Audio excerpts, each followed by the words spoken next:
The Java API serves as the native interface for Java applications to communicate directly with the Hadoop Distributed File System, or HDFS. It allows developers to programmatically manage files and directories on HDFS. This method is ideal for high-performance, low-latency applications that need full access to Hadoop's distributed storage features. The FileSystem class in a Hadoop API is the foundational abstraction layer that defines how Hadoop interacts with different file systems.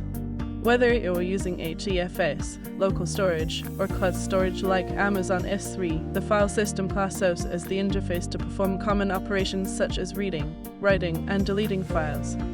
The path class represents file and directory paths in HDFS. It works similarly to Java file, but is designed for distributed file systems. You use path instances to specify where files or folders are located or where you want to create them within HDFS. Configuration is a crucial class that loads and stores settings for connecting to the Hadoop cluster.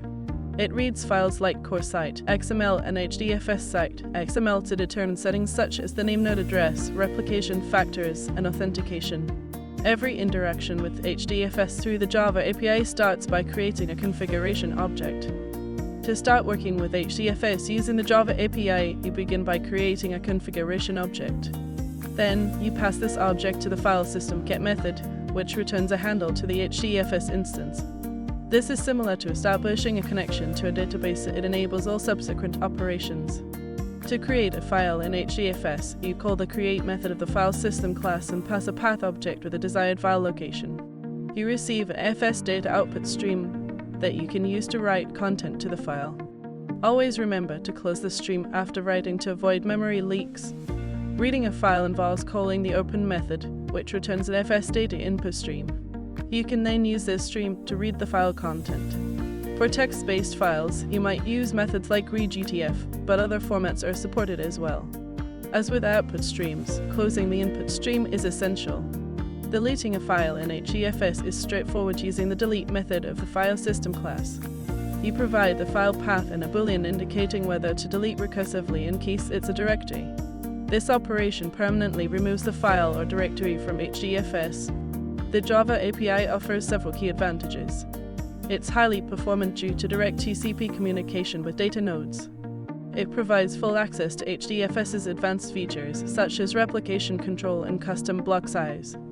Moreover, operations like file writes and renames are atomic, ensuring data consistency in large-scale applications. Despite its power, the Java API has some drawbacks.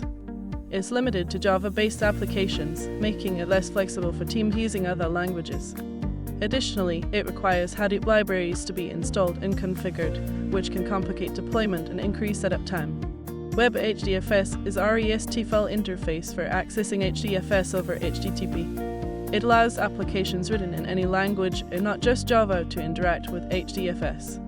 This makes it ideal for scenarios where language-agnostic or lightweight access is necessary, such as dashboards, scripts, or edge devices. WebHDFS follows a two-step process for write operation. First, a client sends a put request to the name node to request file creation. The name node responds with a redirect to the appropriate data node. Then, the client sends the data directly to the data node. This method maintains Hadoop's architecture while exposing it to REST. WebHDFS supports multiple authentication mechanisms. The most common is Kerberos using SB-Nego, which ensures secure and authenticated access. It also supports delegation tokens for non-Kerberos clients and integrates with security gateways like Knox, which can further handle OAuth and other modern security protocols. The create operation in WebHDFS is triggered using an HTTP put request. The URL includes the path to the file and the query parameter op=create. This initiates the two-step file creation process via the REST API. To read a file from HDFS using WebHDFS, you send a GET request to the file's path with op=open. The name node will redirect this request to the appropriate data node that holds the file blocks. Deleting a file or directory is done using the HTTP delete method. Like other WebHDFS operations, you specify the target path and include op=delete as a query parameter.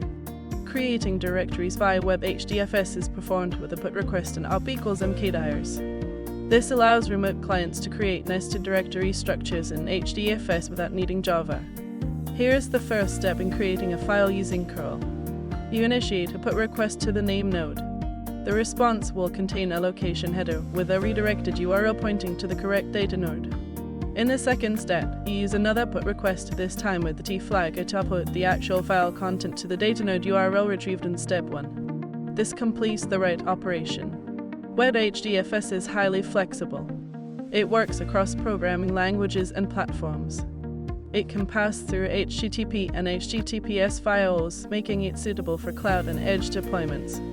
Additionally, it integrates easily with web proxies and security gateways, enabling secure, remote file access. The main drawback of WebHDFS is performance. Due to its reliance on HTTP and the need for redirection, it's slower than the native Java API. The extra HTTP overhead and added latency make it less ideal for high-throughput or time-sensitive applications. Java API uses Hadoop's native RPC over TCP, offering the highest possible performance. WebHDFS, on the other hand, relies on REST over HTTP, which is inherently slower but more flexible in terms of accessibility. Java API is limited to Java environments and uses Kerberos or delegation tokens for security. WebHDFS, however, can be accessed from any language or platform supporting HTTP. It also supports additional mechanisms like OAuth when used through gateways like Knox. Java API is best suited for high-throughput Java applications such as Hadoop MapReduce or Spark jobs. WebHDFS excels in use cases involving web applications, scripting, or lightweight clients that don't require full Hadoop stack integration. Use the Java API when performance is critical, for instance, in data processing frameworks like Spark or MapReduce. It's ideal for applications that already use Java and need tight integration with the Hadoop ecosystem. WebHDFS is perfect for more flexible environments. Use it when building web-based dashboards, running one-off script with Python or Bash, or collecting data at the edge that needs to be uploaded to HDFS securely and efficiently.